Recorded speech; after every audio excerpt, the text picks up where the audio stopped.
Coaching is not it's not therapy, and we don't view anybody as broken. We are really strength-based, and what we're trying to do is help people capitalize on those strengths and just spotlight those areas where, you have a blind spot to how, either something, what's triggering you to say and do something you're going to regret in 10 minutes, or, for you to take on an attitude.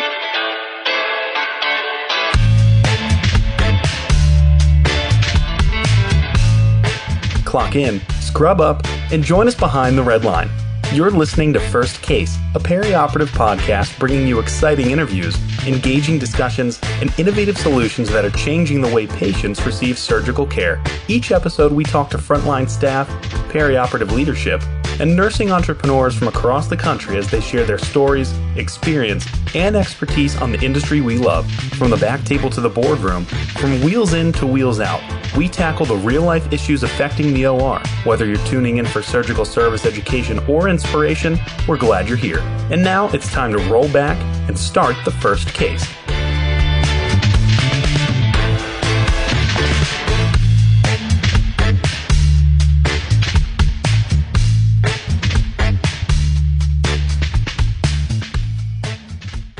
On this episode of First Case, we speak with Phyllis Quinlan, President and CEO of MFW Consultants to Professionals and a career coach for AORN. And it's not her first time on the show.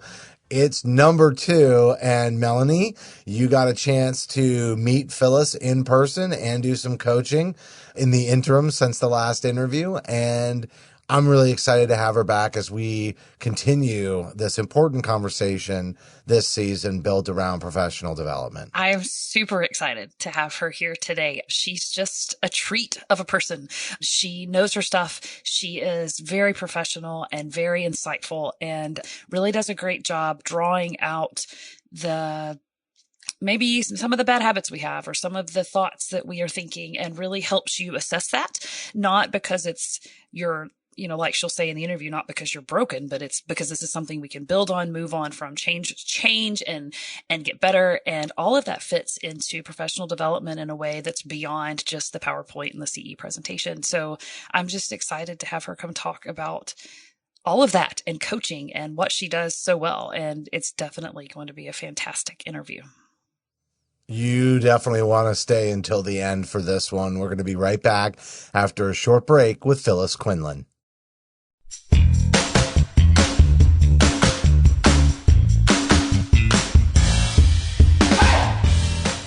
I'm Melanie Perry. And I'm Justin Poulin. A 17 Studios production, you're listening to First Case.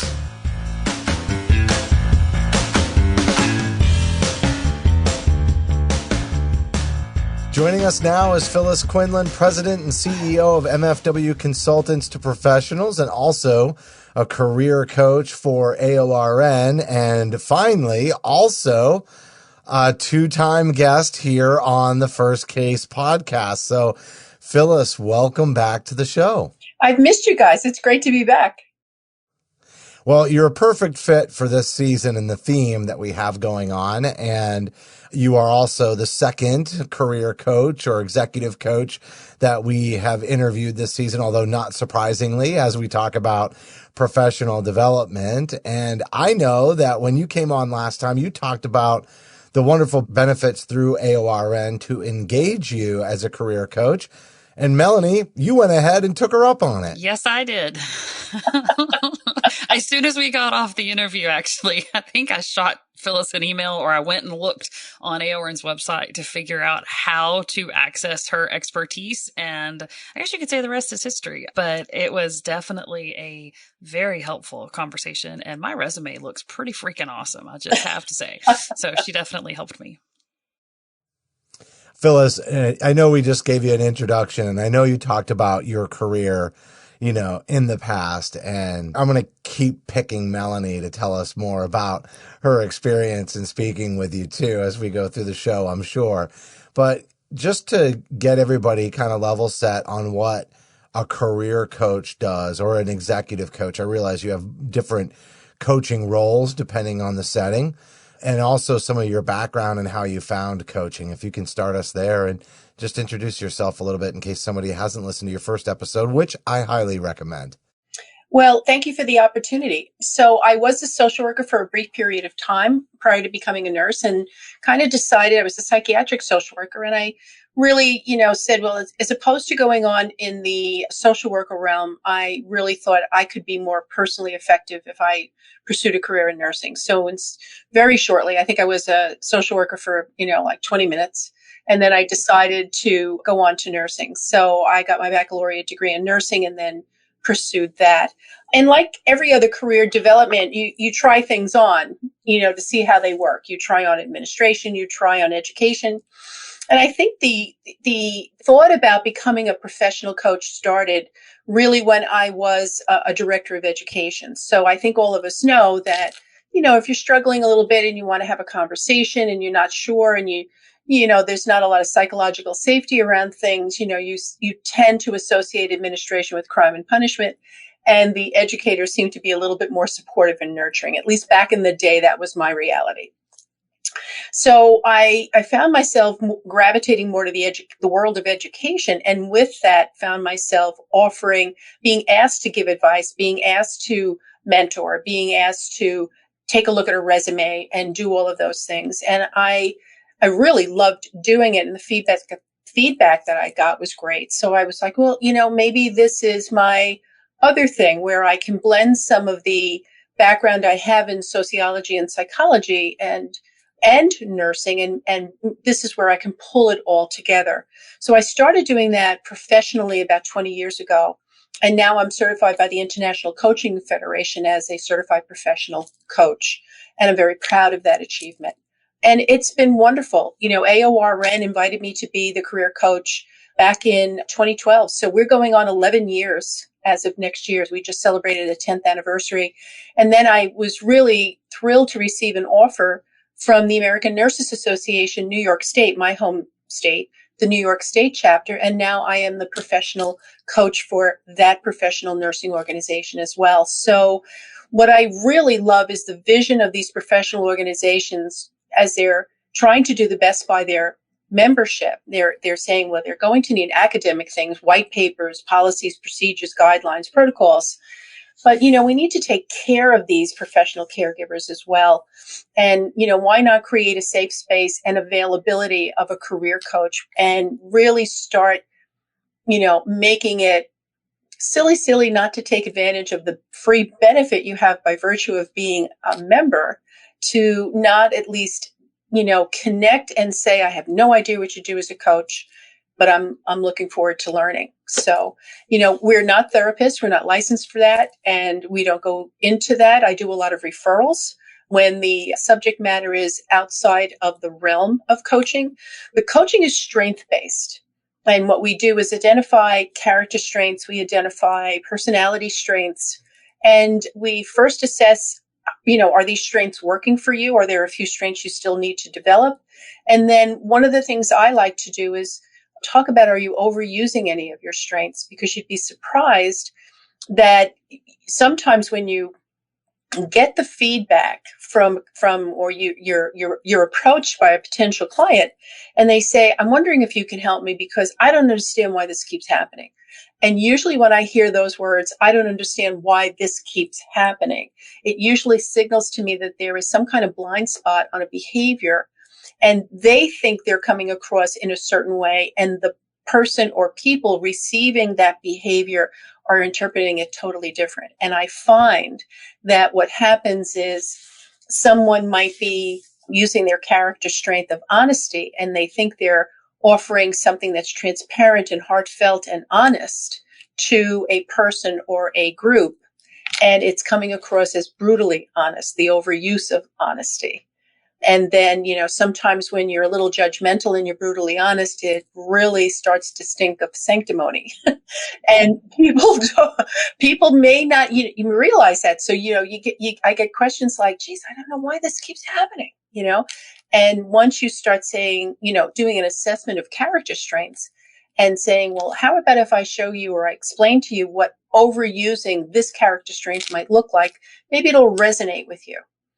And they're like, oh my God, who called you and told you what I was like already? And it's a choice at that point to either continue doing what you know is not working, definition of crazy, right?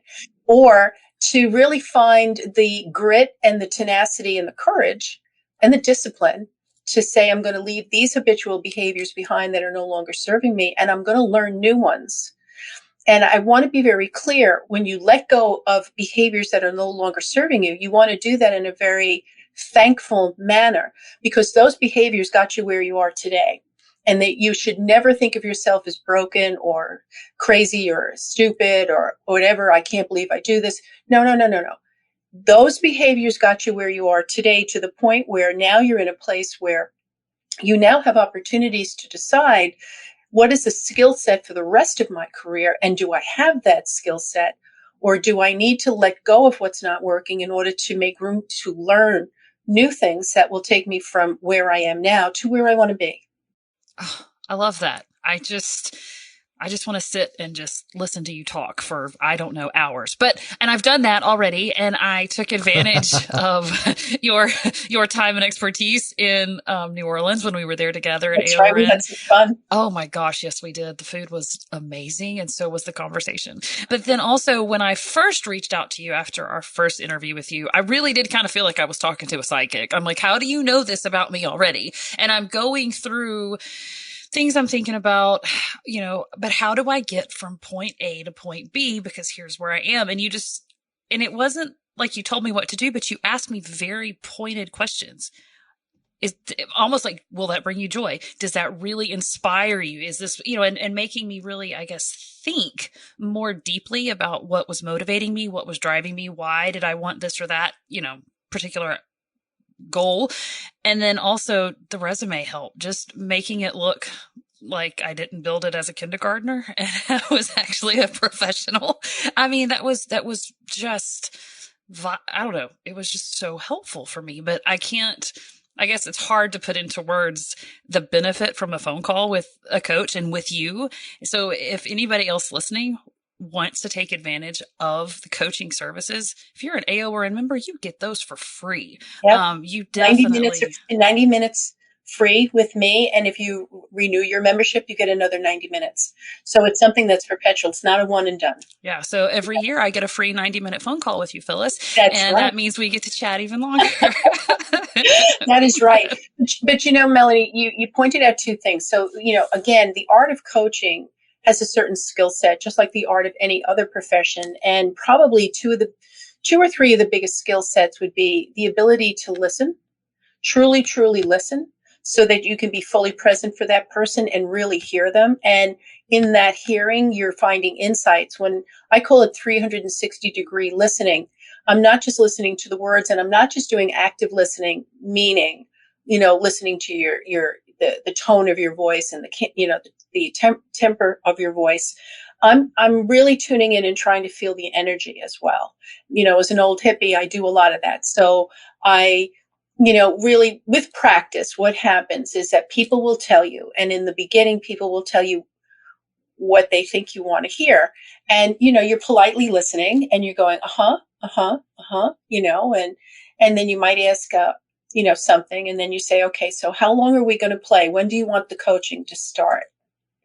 Or are we just going to evade everything? Because this smoke, that you're blowing, it's not going to work. You're wasting your time. You're wasting your money.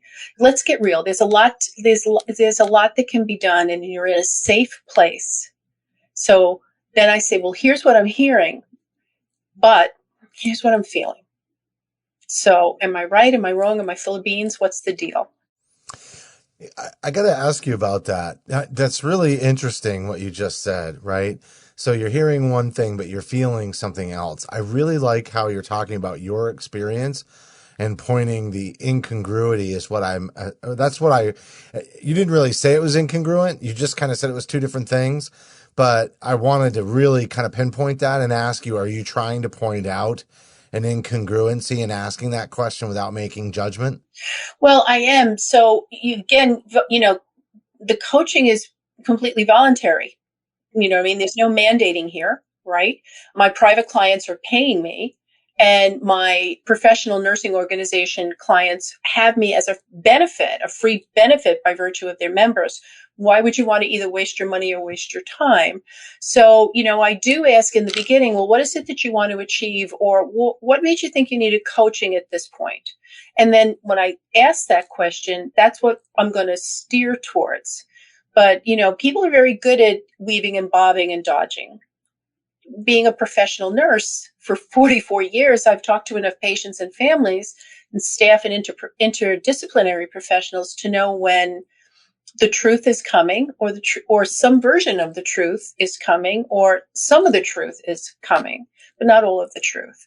And I really want to assure, the person that's working with me that I'm here for you. And we're not talking about where you're broken. We're talking about where you're strong, and asking, well, do you want to get stronger? Because, I can support you in that journey to be stronger. I can support you in that journey to be that much more self-aware, have greater emotional intelligence, which I think is the foundation for resilience. So even though this is hard work, and this is not exactly a Madison Avenue tagline, but sometimes working with a coach can be like chewing on glass. Not exactly the best advertisement for what we do. But the point is that it's difficult for professional adults to get real with themselves, to say, I am self-sabotaging. I am getting in my own way. I have a blind spot or two. And, I don't know why my career is seeming like a little bit of a struggle now, as opposed to it seemed so easy in the beginning. Well, it probably seemed so easy in the beginning because you were doing what you were academically trained and clinically prepared for. Most of the people that come and talk to me are in some form of leadership role now. And that's a very, very different skill set. That is really emotional intelligence needed for this. We literally just had been talking about this kind of theme, and I don't think we ever really dove into it deeply, other than to say that, as you point out, there's really no formal training for the skill set for leadership or management. I mean, I think they're somewhat the same, but you can be in a leadership position without having management responsibilities. You can also be a leader in any department without having any kind of title that would elevate status on any level, right? And so you can become a leader without having a position that requires leadership and still do that. So we usually, if you are an unofficial leader in your team or an unofficial leader in your department, meaning you don't have a title, but people resonate with you, you have the ability to make an authentic connection. People listen to you, are inspired by you. You have a great deal of influence over others, but you're not holding a title. These folks are innately emotionally intelligent. That they just have this gift. For nursing, when I came out of school in the 70s, and then we, started going into a leadership position in the early 80s, everything was about get your best academic preparation, make sure you get that baccalaureate degree, the baccalaureate degree, then clinical certifications, and, get 1, 2 could be better. And, and that was really it. And that was supposed to be the recipe for success. And I drank all that Kool-Aid. I got a doctorate and 3 certifications. And it wasn't really until I started realizing that there was blind spots into how I was habitually behaving in a manner that was self-destructive or self-sabotaging that I decided I need to lean in and learn about secret sauce, which is emotional intelligence. So it's not just academic preparation and clinical skills. It's knowing yourself totally. It's really being honest and real with yourself. Then your academic preparation and your clinical skills. And those are the 3 things that really can then give you the outcomes and the future and the success that you're looking for.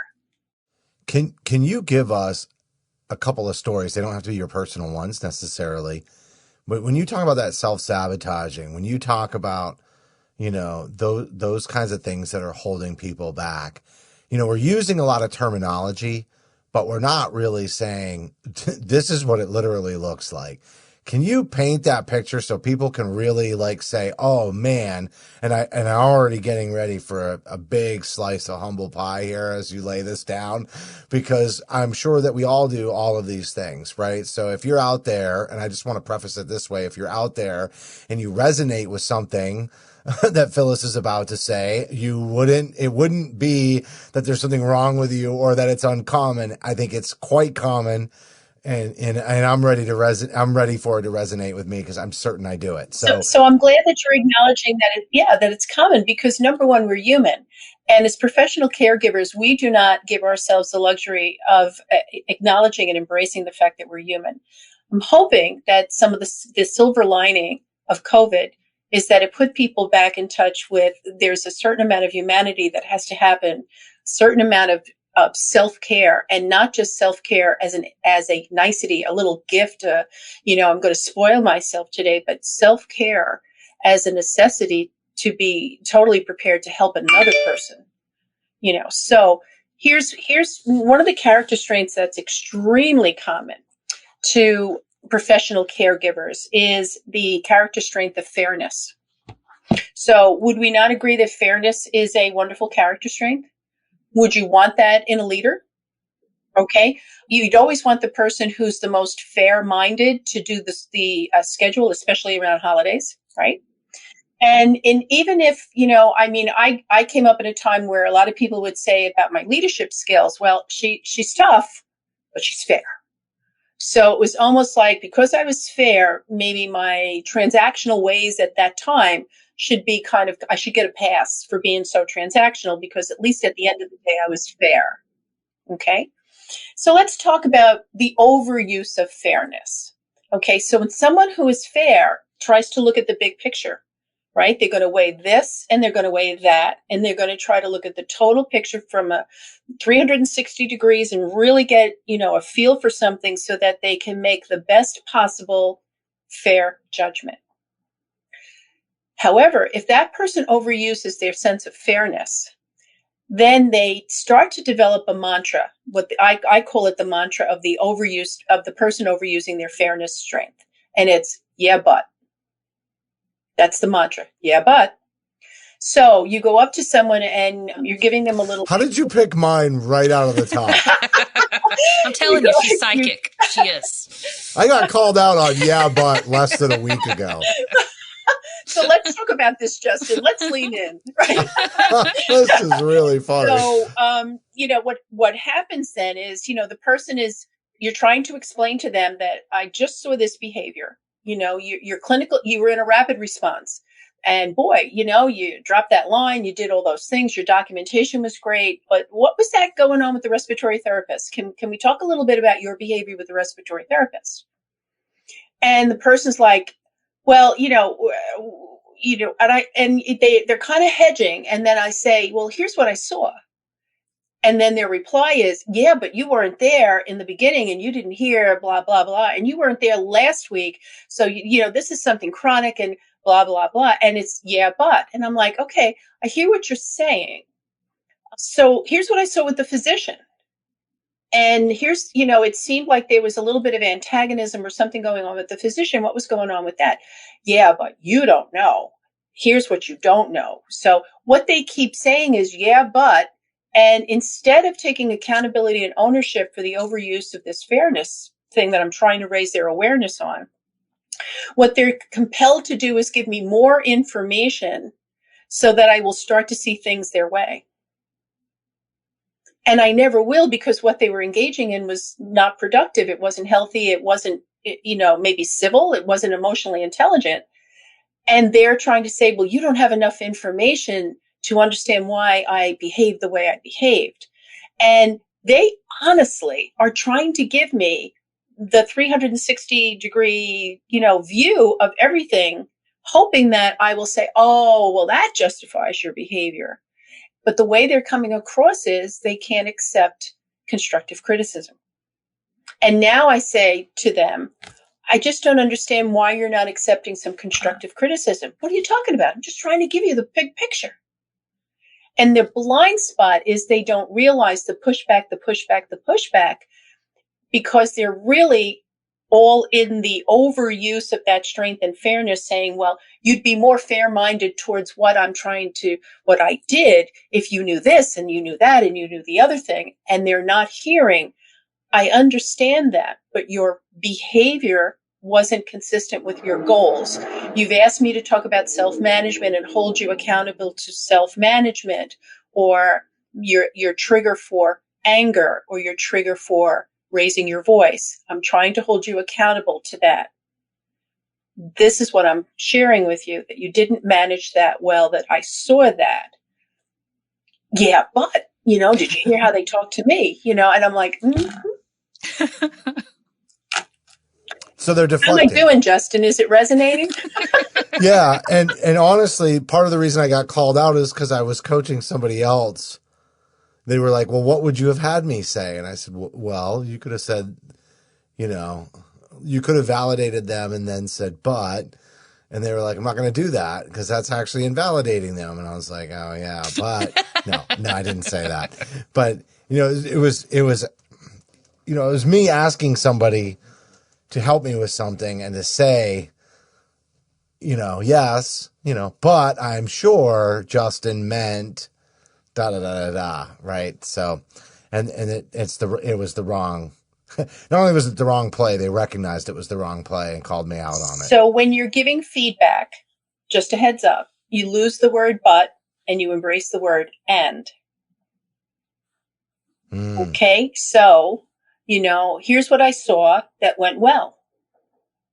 And here's where I know you can do better, as opposed to here's what I saw you went well, but I know you could do better. Because the only thing the person is going to hear is the negative, because unfortunately that's the way we've been brought up. Boom. That's the best takeaway. That is from wonderful.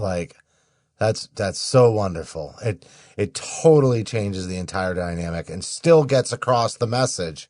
Now they're listening. Now they're not on the defensive. Now I've created a safe place for them to be brave.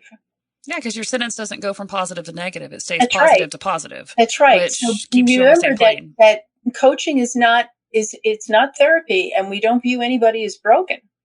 We are really strength-based, and what we're trying to do is help people capitalize on those strengths and just spotlight those areas where, you have a blind spot to how, either something, what's triggering you to say and do something you're going to regret in 10 minutes, or, for you to take on an attitude. So have you ever met anybody who's got a resting face that looks like they're, battling GI issues?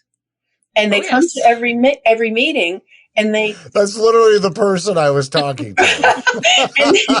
and they just have, when I was coaching, there is this resting face of almost pain, like they're just, yeah. So I've worked with people for years, and I remember looking at someone one time, and it was the first time I actually saw her smile, and my sarcastic New York self kicked in, and I said, geez, I didn't know you had teeth.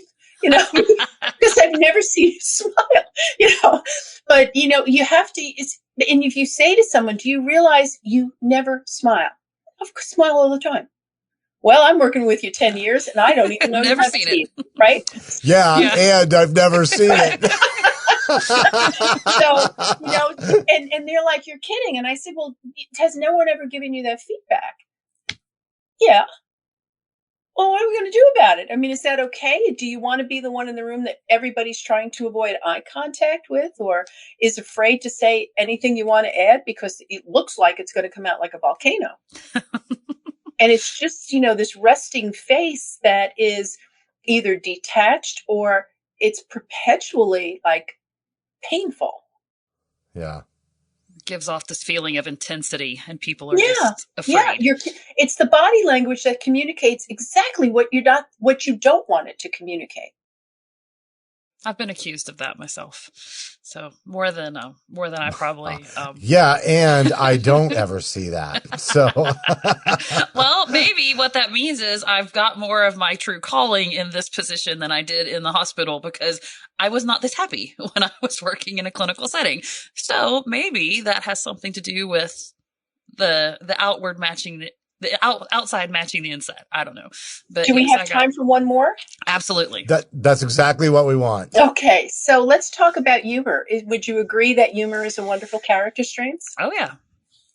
So here's You're taking me to school right now. So, after 20 years of coaching, I've come up with a little bit of a profile of what makes a person a professional caregiver.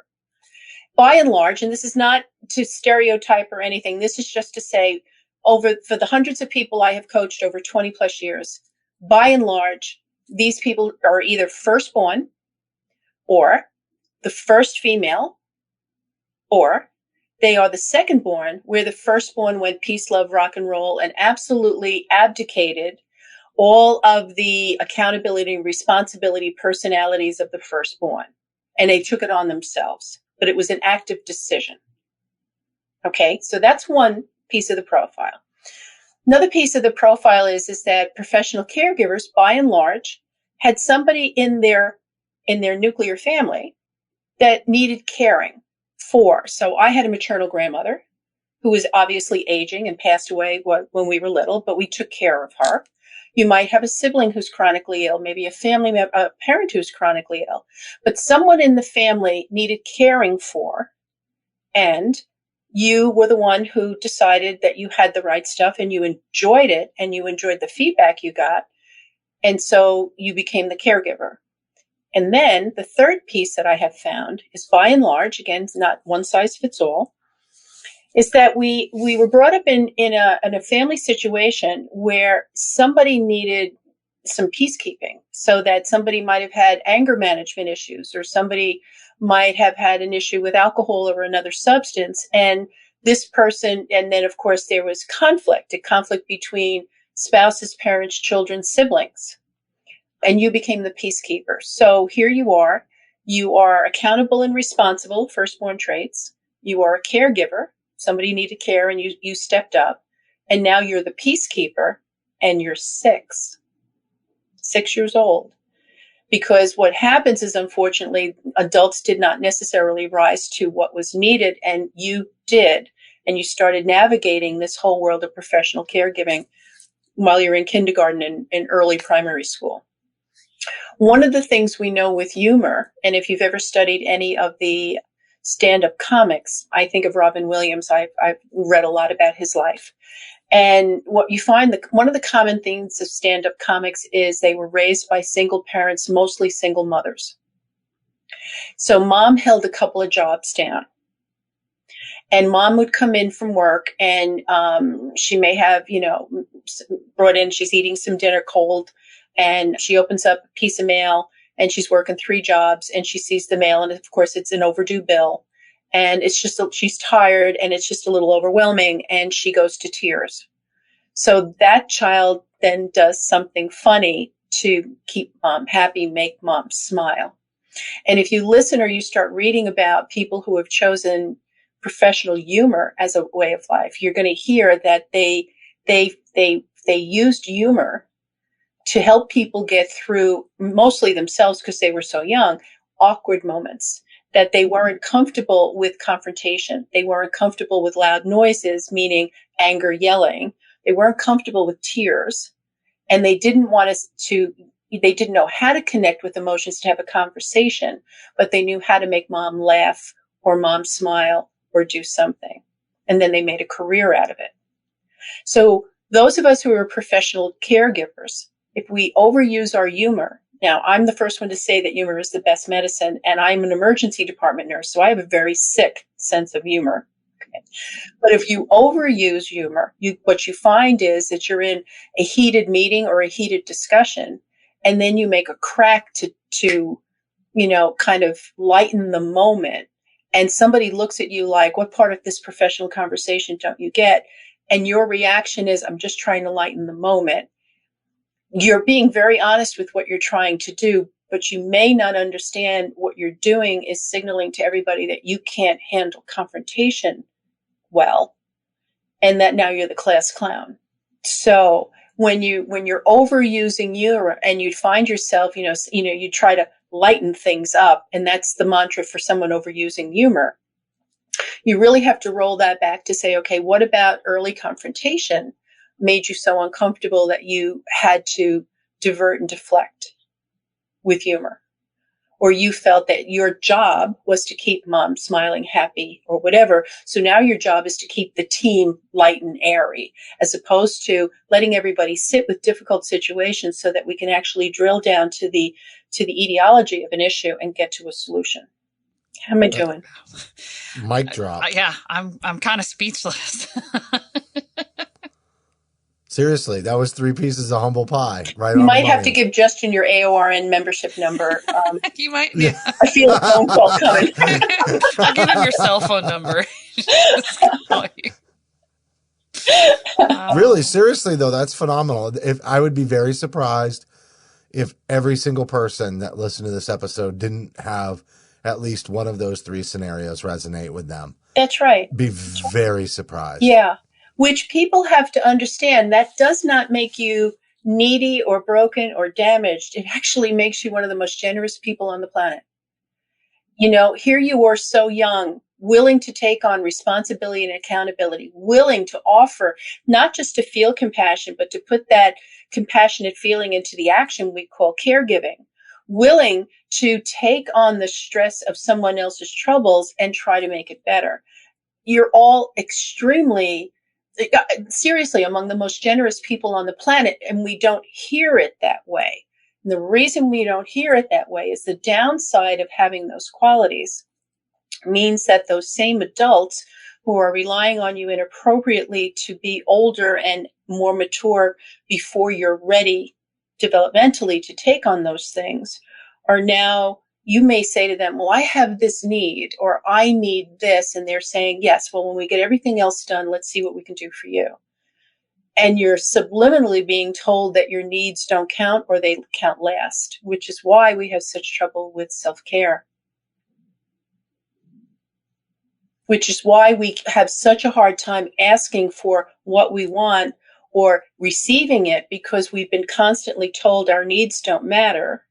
And then you might bump into a transactional leader who at some point said, listen, suck it up, buttercup, you're not going to make it.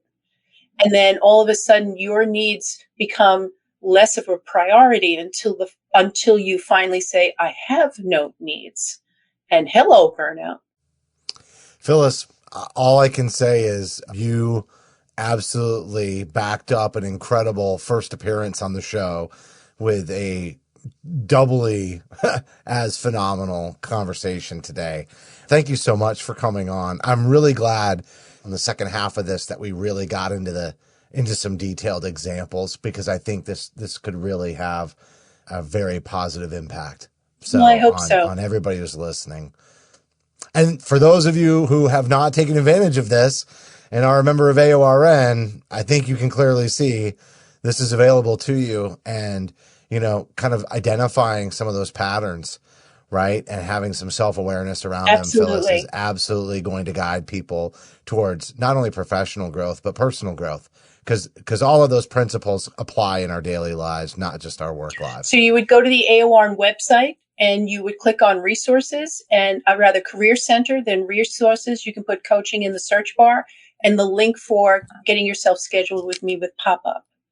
And I'm hoping that if there's any AORN listeners, that they are coming to San Antonio, Texas for Expo next year. And every year at Expo, I do 2.5 days of free 15-minute coaching, and people just come, and it's an open door, and you can schedule yourself, and you can have some just-in-time coaching in person. And she was booked all last year. Every time I walked past that room, she had somebody at the table with her, and a lot of people benefited from your advice and your wisdom and your coaching. So I would encourage anyone to get those reservations. They can make a reservation, right? Or they sign up for it. Well, yeah. If you decide you're going to register for the expo, then at some point you're going to get an email about, do you want to sign up for coaching? Okay. And then they need to pay attention to those right. emails. There and you need go. to sign up. Get my own room on my own booth, you know. It's fantastic. Absolutely.